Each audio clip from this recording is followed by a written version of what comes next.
अस्सलाम वालेकुम। जिस टॉपिक में मैं आज बात करने जा रहा हूँ इसने मेरी ज़िंदगी बदल दी। जो मेरी जर्नी थी फ्रीलांसिंग से लेके एंटरप्रेन्योरशिप की, कंपनी बनाने की, जब मैं बहुत अर्ली स्टेजेस पे था तो मैंने ये कहीं पढ़ा था।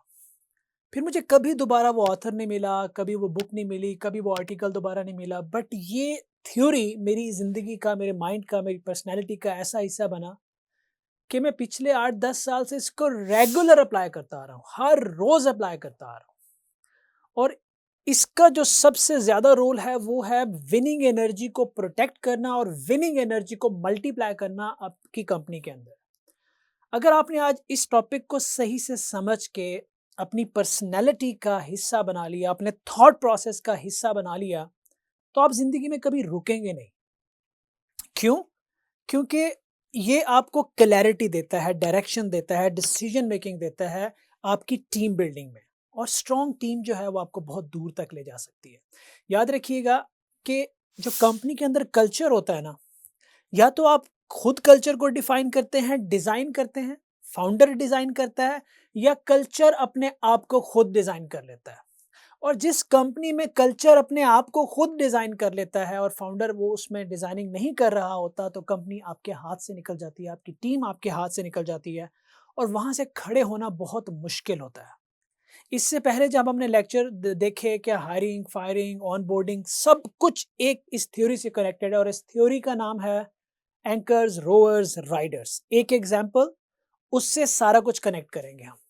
अगर आपने कभी किसी को बोटिंग करते हुए देखा हो तो एक जब आपने रेसिंग देखा हो, बोट चल रही होती है तो उसके अंदर कुछ लोग चप्पू चला रहे होते हैं, कुछ लोग बैठे होते हैं और किसी भी बोट को, कश्ती को रोकने के लिए एक एंकर होता है। जब उस एंकर को डाला जाता है तो कश्ती रुक जाती है। अब कश्ती कितना तेज चलेगी ये रोवर्स डिफाइन करते हैं कि वो कितने स्किल्ड हैं, कमिटेड हैं, फोकस्ड हैं, डेडिकेटेड हैं। कश्ती की स्पीड और डायरेक्शन जो है वो रोवर्स पे रिलाय कर रही होती है जो कश्ती को चला रहे होते हैं। राइडर्स जो होते हैं वो सम टाइम जब कोई रोवर थक जाता है तो रोवर के साथ आ जाता है, या रोवर्स में हम ऐड कर देते हैं। 4 रोवर्स कश्ती चला रहे हैं तो आपने राइडर्स को रोवर में कन्वर्ट कर दिया तो अब 8 रोवर्स कश्ती चला रहे हैं तो कश्ती और तेजी से जाती है। लेकिन आप इमेजिन करें कि आपने एंकर्स ड्रॉप कर दिया या 2 एंकर्स ड्रॉप कर दिए, कहाँ जाएंगे आप? फौरन रुक जाएंगे। So here is the science. आपने रोजाना एनालिसिस करना है कि दुनिया की हर ऑर्गेनाइजेशन में, हर टीम में आप लोगों को 3 कैटेगरीज में डिवाइड करते हैं: एंकर्स, राइडर्स, रोवर्स। हम शुरू करेंगे एंकर्स के साथ कि ये एंकर्स कौन होते हैं। एंड में हम देखेंगे कि इनको आइडेंटिफाई कैसे करते हैं। पहले ये समझ लें कि एंकर्स कौन होते हैं। एंकर्स आपकी टीम के अंदर, आपकी कंपनी के अंदर वो लोग होते हैं जो नेगेटिविटी स्प्रेड करते हैं, जो ना खुद ग्रो करेंगे, ना किसी को करने देंगे। वो हर चीज़ को अननेसेसरीली क्रिटिसाइज़ करते हैं, उनका कोई विज़न नहीं होता, उनका कोई मिशन नहीं होता, वो एसओपीज़ को फ़ॉलो नहीं करते, वो प्रोसेसेस को फ़ॉलो नहीं करते, वो अपने आप को इम्प्रूव नहीं करते, वो टीम प्लेयर्स नहीं होते, वो टीम के साथ ठीक से कम्युनिकेट नहीं करते, वो हमेशा हर चीज़ में नेगेटिविटी ढूँढते हैं, वो कल्चर को कंटैमिनेट कर रहे होते हैं, वो डिसिप्लिन को वायलेट कर रहे होते हैं। आप उनको एजुकेट करके, गाइड करके, किसी भी तरीके से आप उनको ग्रो नहीं कर पा रहे होते। ये ईज़िली आइडेंटिफ़ाई हो जाता है कि यार इन क्वालिटीज़ की बेस पे ये बंदा जो है ये एंकर्स में फ़ॉल करता है। समराइज़ कर देता हूँ मैं आपको इनकी क्वालिटीज़। एंकर्स हमेशा लर्निंग को रेज़िस्ट करता है, ग्रोथ को अवॉइड करता है, नेगेटिविटी स्प्रेड करता है, क्रिटिसाइज़ ज़्यादा करता है, कंट्रीब्यूट कम करता है, टीम मोरल को हमेशा डाउन करता है, ब्लेम गेम करता है, हमेशा दूसरों को कसूरवार ठहराता है, किसी भी मसले को हल करने की बजाय बस शिकायतें करता रहता है कि मुझे ये मसला है, मुझे ये मसला है, मैं ये कैसे करूँ, मैं वो कैसे करूँ। वो प्रॉब्लम सॉल्वर नहीं होते, उनको हर छोटी-छोटी बात पे शिकायत करनी होती है। एंकर्स जो है वो सिर्फ़ अपने आप को ख़राब नहीं करता बल्कि वो पूरी कंपनी को रोकता है, दूसरों को डाउन करता है। एंड मोस्ट इंपॉर्टेंटली जो चीज़ समझने की ज़रूरत है कि एक एंकर जो है वो आपके 5 राइडर्स को ख़राब कर सकता है।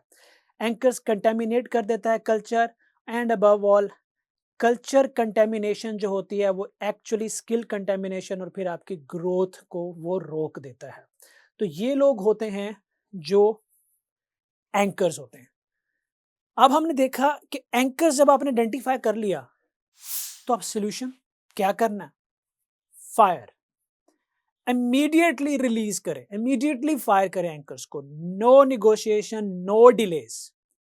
अगर आप नेक्स्ट लेक्चर में मैं आपको बताऊंगा कि फायर अब्रप्टली इस तरह से नहीं करना कि ईमेल कर दी, तो ऑब्वियसली फायर करने का प्रोसेस होता है, लेकिन उस प्रोसेस को इमीडिएटली इनिशिएट करें, उनके साथ कन्वर्सेशन करें on a good note, with notice, politely बता के रिलीज करें। No fight, no ego, no emotions, just let them go. दूसरी कैटेगरी आपकी होती है राइडर्स।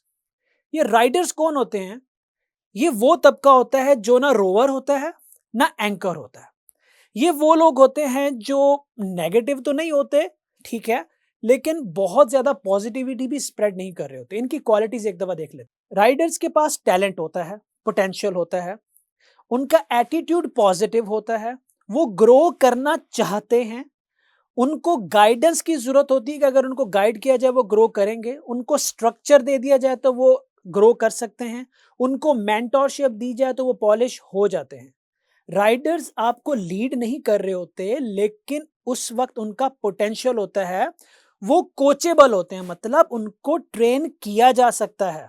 अगर आपने राइडर को इग्नोर किया, उसकी नर्चरिंग नहीं की, उसको एजुकेट नहीं किया, उसको स्ट्रक्चर नहीं दिया, उसकी मेंटरिंग नहीं की, उसकी काउंसलिंग नहीं की, उसको वो राइट चैलेंजेस नहीं दिए, राइट रोल नहीं दिए, तो आपका राइडर एंकर में कन्वर्ट हो सकता है। वो भी कहीं ना कहीं डिससेटिस्फाई होके, डीमोटिवेट होके, डिसहार्ट होके एंकर बन सकता है। लेकिन अगर आपने राइडर को ये सारी चीजें दे दी, क्या चीजें दे दी? Education, guidance, structure, mentorship, support, counselling, right challenges, right direction, KPIs, perks, benefits, तो वो राइडर के अंदर पोटेंशियल तो पहले ही होता है, वो आपका रोवर बन जाता है। अब रोवर्स क्या होते हैं? रोवर्स जो होते हैं वो आपकी सेकंड लेयर ऑफ लीडरशिप होती है, जो आपके मिशन को समझते हैं, आपके विजन को समझते हैं, दिल से काम करते हैं, होल हार्टेडली आपके साथ खड़े होते हैं, वो अपने काम से ऊपर जाके सोचते हैं, नए इनिशिएटिव लेते हैं, दूसरों की काउंसलिंग करते हैं, नेगेटिविटी को कंट्रोल करते हैं। कंपनी में कहीं कोई बात हो रही होगी तो वो कंपनी को रिप्रेजेंट करके उस सिचुएशन को कंट्रोल करते हैं, कंपनी की डायरेक्शन को समझते हैं, इनोवेटिव होते हैं, उनकी लर्निंग बहुत फास्ट होती है, वो तेजी से सीखते हैं। ये लोग होते हैं आपकी सेकंड लेयर ऑफ लीडरशिप। आप एक कंपनी में जितने रोवर्स प्रोड्यूस करेंगे, उतनी ज्यादा आपकी जो प्रोसेसेस हैं, जो कंपनी की स्टेबिलिटी है, वो बढ़ती है। आपके ऊपर से उतना ही लोड कम होता है, आप उतना ही अपना टाइम स्ट्रेटेजिकल गोल्स पे लगाते हैं, विजन पे आप टाइम स्पेंड करते हैं, आप उतना ही ज्यादा क्रिएटिव होते हैं। तो आपका जो एनर्जी का जो मेजर चंक है वो राइडर्स पे जाता है, क्योंकि एंकर्स तो आपने आइडेंटिफाई किया, निकाल दिए, राइडर्स पे काम किया, रोवर्स को बनाया। जब रोवर बन गया तो ये जो रोवर्स होते हैं, इनकी एक्सपेक्टेशंस भी डिफरेंट होती हैं।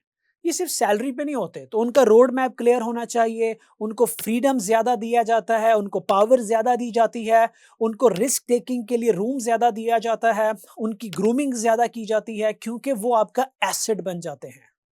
रोवर को आप बिलीवर्स भी कह सकते हैं, कोर टीम भी कह सकते हैं। In my company I call them the core team. अब कोर टीम क्या होती है? बंदा हायर किया, उस पर नजर रखी, अब थोड़े अरसे बाद, क्योंकि वो एक्शन से नहीं डिफाइन होता, बिहेवियर से डिफाइन होता है, थोड़े टाइम बाद आइडेंटिफाई होता है कि यार ये एंकर है तो ही इज गॉन। अगर वो राइडर है तो पहले फाउंडर उस पर काम करके उसको रोवर बनाता है। जो जो काम करते हैं मैंने लिस्ट बना दी सारी, मेंटरिंग, स्ट्रक्चर, एजुकेशन, सब कुछ देके उसको रोवर बना दिया। जब रोवर बना दिया तो आपने उन रोवर्स को प्लेस कर दिया सर्टेन ग्रुप ऑफ राइडर्स के ऊपर। इस वक्त अगर कंपनी में मेरे पास 6 डिपार्टमेंट हैं, तो हर डिपार्टमेंट में एक रोवर बैठा है, और वो रोवर एक्चुअली मेरे विजन को समझता है, मिशन को समझता है, तरीकाकार को समझता है, पॉलिसीज को समझता है, प्रोसेसेस को समझता है, दिल से काम करता है, वो इमोशनली अटैच्ड है, वो लॉन्ग टर्म देखता है, वो अपनी ग्रोथ कंपनी की ग्रोथ के साथ देखता है। तो कोई भी छोटी मोटी नेगेटिविटी, छोटा मोटा मसला जब वहां से निकलता है, वो उसको वहीं हैंडल करता है, वहीं प्रोसेस बनाता है, वहीं इनिशिएटिव्स लेता है, तो मेरे तक पहुंचता ही नहीं है। तो आपने रोवर्स को बनाकर स्प्रेड कर देना है हर जगह। रोवर्स को क्लस्टर में एक जगह नहीं बिठाना, क्योंकि आपकी कंपनी में कोई डिपार्टमेंट, कोई रूम, कोई टीम, कोई सेक्शन ऐसा नहीं होना चाहिए जहां आपका रोवर ना बैठा हो। एक मिनिमम 1 रोवर आपका वहाँ पे होना चाहिए, 2-3 भी हो सकते हैं, मिनिमम 1 रोवर होना चाहिए। जैसे-जैसे ये लेयर बढ़ती जाती है रोवर्स की, बिलीवर्स की या कोर टीम की, तो मैंने आपको एक शुरू में बात की थी कि I believe in flat hierarchy. और मैंने जब टीम स्ट्रक्चर समझा रहा था तो मैंने कहा था कि जो कॉम्प्लेक्स हायरार्की होती है कि who is reporting to who, पहले डेवलपर है, टीम लीड है, स्क्रम है, प्रोजेक्ट मैनेजर है, सीटीयू है, उसके ऊपर हेड ऑफ डिपार्टमेंट है, उसके ऊपर सीईओ है, पता नहीं क्या क्या, सीईओ तक बीच में 6 हायरार्कीज डाली हुई हैं।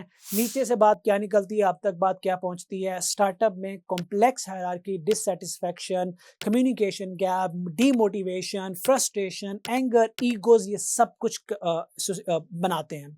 इन सब को एक्सेलरेट कर देते हैं। सिंपल हायरार्की ये होती है कि in all the rooms you have a rowers, you have your believers, you have your core team, and they are responsible for the major vision, mission related things, and you are talking to them mostly. It's not that you are only talking to your rower layer, you are responsible to talk to everyone initially.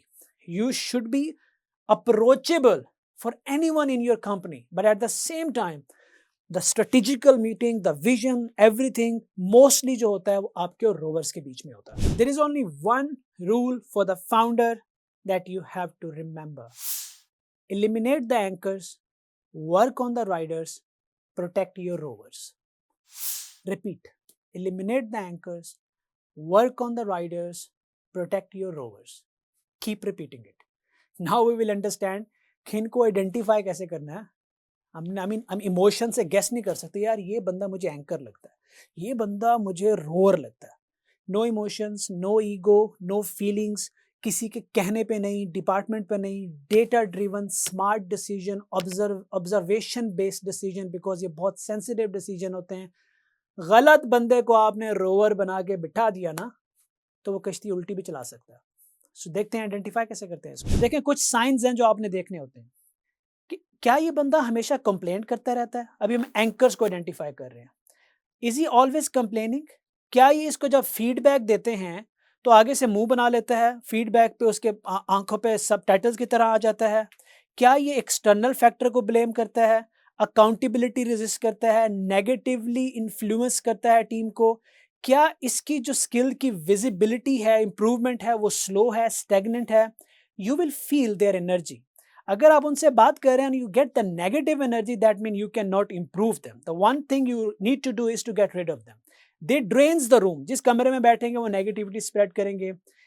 If performance does not improve after your feedback, opportunity, guidance, then separation is necessary. Do not delay. Anchor cost more than just a salary. They cost you culture. It is not about that you are paying someone. It is about your mental health. It is about the culture. It is about the positivity of the team. आप ये नहीं सोचेंगे कि यार ये बंदा है, मैं इसको ज़्यादा एक्सपेंसिव पे नहीं कर रहा तो इट्स ओके, इसको रहने देते हैं। नहीं, वो आपके हेवीली पेड रिसोर्सेज को तोड़ देगा, खराब कर देगा। वो आपके हेवीली पेड क्लाइंट्स को भी खराब कर देगा। This is the decision that you have to. देखिए, सेपरेशन है, या आप उसको कन्फाइंड कर देते हैं, डिस्कनेक्ट कर देते हैं, या आप उसको जाने देते हैं।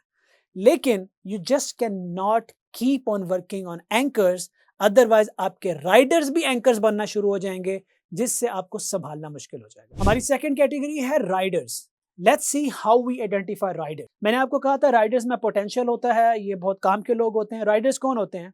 ये सवाल पूछते हैं, क्रिएटिव क्वेश्चन पूछते हैं, इनिशिएटिव लेते हैं, ये टास्क के लिए वॉलंटियर करते हैं कि ये काम मैं कर लेता हूँ, ये काम भी मैं संभाल सकता हूँ, आपको इस काम को करने की जरूरत नहीं, I will take care of this work.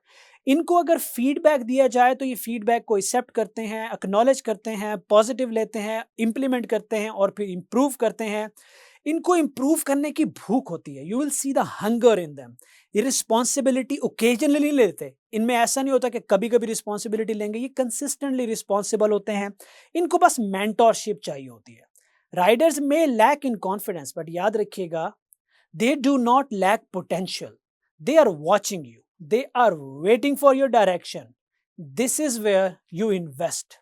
This is where you invest your time, this is where you invest your energy, this is where you invest your money, This is where you invest your emotions. This is where you invest your everything because they are the future. If they become rover, तो उसका जो ROI होगा, investment जो उसका return on investment होगा वो बहुत बड़ा होगा. Then how about rovers? Let's talk about rovers. देखिए, रोवर को अगर आइडेंटिफाई करना है तो बहुत सिंपल है. वो प्रॉब्लम सॉल्वर होते हैं. वो प्रॉब्लम को हाईलाइट करने से पहले उसका सोल्यूशन प्लान करते हैं without supervision, without feeding. They solve problem and they come to you. वो मेंटर्स अदर नेचुरली, वो दूसरी टीम को गाइड करते हैं, नॉट जस्ट टेक्निकली बट उनको मोटिवेशनल, इंस्पिरेशनल और वो लीडरशिप के तौर पे भी उनको गाइड करते हैं, प्रोटेक्ट करते हैं उनको. वो कंपनी के स्टैंडर्ड्स को, पॉलिसीज को प्रोटेक्ट करते हैं, वो कंपनी की रिप्यूट को प्रोटेक्ट करते हैं. वो डेडलाइन से पहले डिलीवर करते हैं क्योंकि उनको एहसास होता है, उनके अंदर की ऑनरशिप होती है, वो काम को करना है, इसको हमने डिलीवर करना है. वो सोल्यूशन की बात करते हैं. वो हमेशा प्रॉब्लम आपके पास नहीं लेके आते. They always talk about solution. They care about the company success. Rover things long term. They represent your vision. जितने ज्यादा रोवर्स आपके पास होंगे उतना तेजी से आप आगे जाएंगे. मैंने बताया था ना, एक कश्ती को जितने ज्यादा लोग चला रहे हों और एक सिंक होकर चला रहे हों, एक डिसिप्लिन के साथ चला रहे हों, किश्ती उतनी ही ज़्यादा तेज़ जाती है. और जैसे आप डायरेक्शन को चेंज भी करना चाहें, कुछ भी करें, you will always be empower if you have true rovers, जिन्हें हम कोर टीम भी कहते हैं, जिन्हें हम बिलीवर्स भी कहते हैं इन योर टीम. अब सवाल ये पैदा होता है कि राइडर्स आपके पास बैठे हैं, आइडेंटिफाई भी हो गए, एंकर्स भी आइडेंटिफाई हो गए, रोवर्स भी आइडेंटिफाई हो गए. The most important operation is Riders को रोवर कैसे बनाना है. Few steps, let's talk about it. लेकिन this is the most important part. To convert riders into rover, सबसे पहले जी आप राइडर्स को रिस्पॉन्सिबिलिटी देते हैं ग्रेजुअली. थोड़ी रिस्पॉन्सिबिलिटी देंगे, वो उसको करना सीखेंगे. उनको थोड़ी थोड़ी आज़ादी, थोड़ी थोड़ी रिस्पॉन्सिबिलिटी, थोड़ी थोड़ा फ्रीडम, थोड़ा थोड़ा एम्पावरमेंट करते जाते हैं. उनको ऑनरशिप दें, सिर्फ टास्क ना दें, उनको इंस्ट्रक्शन ना दें, उनको किसी चीज़ की, किसी डिपार्टमेंट की, किसी वर्टिकल की, किसी इनिशिएटिव की ऑनरशिप दे दें. उनके साथ कंपनी का विजन कंटिन्यूसली शेयर करें, मिशन को शेयर करें, ट्रांसपेरेंट कम्युनिकेशन करें. उनको परफॉर्मेंस बेस्ड इनिशिएटिव्स दें. रिकॉग्नाइज अचीवमेंट पब्लिकली, दुनिया के सामने पब्लिकली उनको अप्रिशिएट करें, अचीवमेंट रिकॉग्नाइज करें, उनको वैल्यू दें, रिस्पेक्ट दें. Give exposure to decision making. आप उनको डिसीजन मेकिंग करने का मौका दें. कुछ फैसले जो आपको पता हो कि इनका ये रिजल्ट होगा, लेकिन let them think, let them decide, let them make initiatives, because you are training them to be a rover. And then teach them leadership. और उनको आपने सिचुएशन देनी है कि वो सोचना सीखें. आप उनको सोचने का मौका दें. मतलब आपको पता है कि ये काम ऐसे ऐसे ऐसे होगा, उसको सोल्यूशन ना दें, उनको कहें think about it and get back to me. तुम बताओ ये कैसे होगा, तुम समझाओ ये कैसे होगा. ठीक है, आप उन्हें कहें कि यार ये हमारा टेक डिपार्टमेंट है, इनमें ऐसे प्रोसेसेस तुमने बनाने हैं, तुम बताओ कैसे चलेंगे, तुम फैसला करो. आप उनको थोड़े थोड़े रिवॉर्ड्स की अपॉर्चुनिटी दें कि यार किसी बच्चे को बोनस देना है तो आप दे दो. आप बताओ किसको बोनस देना है. आप बताओ यार ये 4 बंदे से किसको हायर करने हैं. आप बताओ कि यार हमने हमने बिजनेस डेवलपमेंट के लिए किस कंट्री में पहले जाना है. आप उनको छोटे छोटे फैसले करने की ताकत दें. उनको इम्पोर्टेंट फील करवाएं. उनको ऐसे काम दें जहां उनको ब्रेनस्टॉर्मिंग करनी पड़े. फॉर एग्जांपल उन्हें आप कहें कि यार ये प्रोजेक्ट है, मुझे ना ज़रा सोच के बताओ इसके लिए मोस्ट एफिशिएंट एसओपीज़ क्या होंगे. मुझे सोच के बताओ इसके अंदर हम और क्या वैल्यू डाल सकते हैं. जो तुम कहोगे वो डालेंगे. जब वो लेके आए तो उसके डिसीजन को वैल्यू दो. आहिस्ता आहिस्ता ओनरशिप डेवलप होती है, आहिस्ता आहिस्ता थिंकिंग डेवलप होती है, आहिस्ता आहिस्ता वो अपने आप को इस सिस्टम में इंपॉर्टेंट फील करते हैं, इसका हिस्सा समझते हैं. और फिर वो आहिस्ता आहिस्ता रोवर्स की तरफ आते हैं. That's how you convert riders into rovers. We have covered anchors, riders, rovers, identify कैसे करना है, convert कैसे करना है, basic rule को समझा. If you are a founder and you are doing it regularly, मैंने क्या किया हुआ है, मैंने एक शीट बनाई थी, एक्सेल शीट बनाई थी, एंकर्स, रोवर्स, राइडर्स. तो मैंने लिखा होता है कि यार ये एंकर्स है, list of anchors, list of riders, list of rovers. मेरी कोशिश होती है कि एंकर्स का कॉलम हमेशा खाली रहे. ठीक है. राइडर्स के अंदर मैंने प्रायोरिटी सेट की है कि कौन से राइडर्स हैं जिनके ऊपर मैंने ज़्यादा काम करना है, क्योंकि उसके अंदर भी आपको किसी के अंदर ज़्यादा पोटेंशियल नज़र आता है, ज़्यादा इंडिकेटर नज़र आते हैं, किसी में कम इंडिकेटर नज़र आते हैं. मैं उन पे काम करता रहता हूँ. जब मुझे लगता है कि नाउ ये पहुँच गया है, तो फिर उसका एक रोड मैप पहले से डिज़ाइन होता है कि जिस दिन मैं इसको ये पावर देने जाऊँगा तो मैं इसको क्या क्या पावर दूंगा. मैं इसके साथ कैसे बिहेव करूँगा, तो फिर वो मेरा एक प्रोसेस बना होता है। क्या ये डिसीजन मेकिंग में भी आएगा, अथॉरिटी भी मिलेगी, डिपार्टमेंट भी होगा। आज आज हमने एक बंदे को प्लेस किया कि भाई अब तू, ये डिपार्टमेंट है, ये प्रोडक्ट है, ये सारा कुछ है, टीम को बुलाया, पहले उसको बताया कि तुम्हारा फैसला, तुम्हारी स्ट्रैटेजी, तुम्हारा डिसीजन, तुम्हारी हायरिंग, तुम्हारी फायरिंग, तुम्हारे एसओपीज चलेंगे, यू आर द ओनर। और फिर टीम को बताया he is the owner, he is working with me like 7 साल से काम कर रहा है। Now I feel like he is a right rover. आज मैंने पूरे 2 डिपार्टमेंट, 2 प्रोडक्ट डेलीगेट करके बाहर आ गया हूं। अब मुझे डर लगेगा कि नुकसान हो सकता है, और होगा भी, और बाज़-औक़ात ऐसा भी होता है कि मुझे पता होगा मेरा रोवर नुकसान करने जा रहा है, not intentionally, but mostly I will let him do that. This is my investment. जब वो करेगा तो मैं बात करूंगा, बेटा ऐसे नहीं करना था, ऐसे करना था। टोकूंगा नहीं उसे अनटिल कि वो कोई बहुत बड़ा डैमेज हो रहा है, टोकूंगा नहीं उसको। ये छोटी छोटी इन्वेस्टमेंट फाउंडर करता है अपने रोवर्स के ऊपर। और जब आप जीतते हैं तो फिर आप रिवॉर्ड भी सबसे पहले रोवर्स को ही देते हैं। सक्सेस टिप्स की बात कर लें। Culture is built by what you tolerate. Simple. One anchor can poison 10 riders, maybe 20 riders, maybe entire company. Riders are future leaders in disguise. वो नजर नहीं आ रहे होते, लेकिन वो आपके फ्यूचर लीडर होते हैं। Rovers must be protected and respected. Remove negativity before it spreads. Invest in potential before hiring a new talent. Leadership is energy management. And lastly, momentum comes from people, not strategy. याद रखिएगा, strategy बनाना आसान होता है, लोग strategy चलाते हैं। And how we can use AI. Let's try तकवी, let's try कोविस। तकवी आपको बताएगा उनकी मेंटल हेल्थ, उनकी जॉब सेटिस्फैक्शन, उनका डिसिप्लिन, उनकी थिंकिंग, उनके एसओपीज। कोविस आपको बताएगा उनकी प्रोडक्टिविटी, उनकी टास्क क्लोजिंग रेशियो, उनका डिसिप्लिन, उनकी टीम कम्युनिकेशन, उनकी मैनेजरियल स्किल्स, उनका डिपेंडेंसी स्कोर। अगर आपके एक बंदे की job satisfaction, mental health, performance और उसके डिपेंडेंसी स्कोर दोनों पता है, दैट्स योर राइडर। एक बंदा कंसिस्टेंटली फॉल कर रहा है, that's your anchor. Anchors, rovers and riders, मैंने कहा था ये डेटा ड्रिवन होने चाहिए। और एआई में ऐसे टूल्स मौजूद हैं जो हमने भी डिजाइन किया, तकवी एंड कोविस। They give you strong data driven decision. अगर आप कोई भी और टूल उठा लें, एक तरफ उनकी प्रॉपर टास्क ट्रैकिंग है, एक तरफ प्रॉपर सेंटिमेंट ट्रैकिंग है। दोनों को मर्ज करें, आपको एंकर, राइडर्स एंड रोवर्स का पता चल जाएगा। That's how you gonna use AI. This is the most important lecture for a team building. अगर फाउंडर ने इसको अपने अंदर कल्टीवेट कर लिया, गार्ड लिया, तो याद रखिएगा, you will have a great team, and great team will take you to great places. Thank you.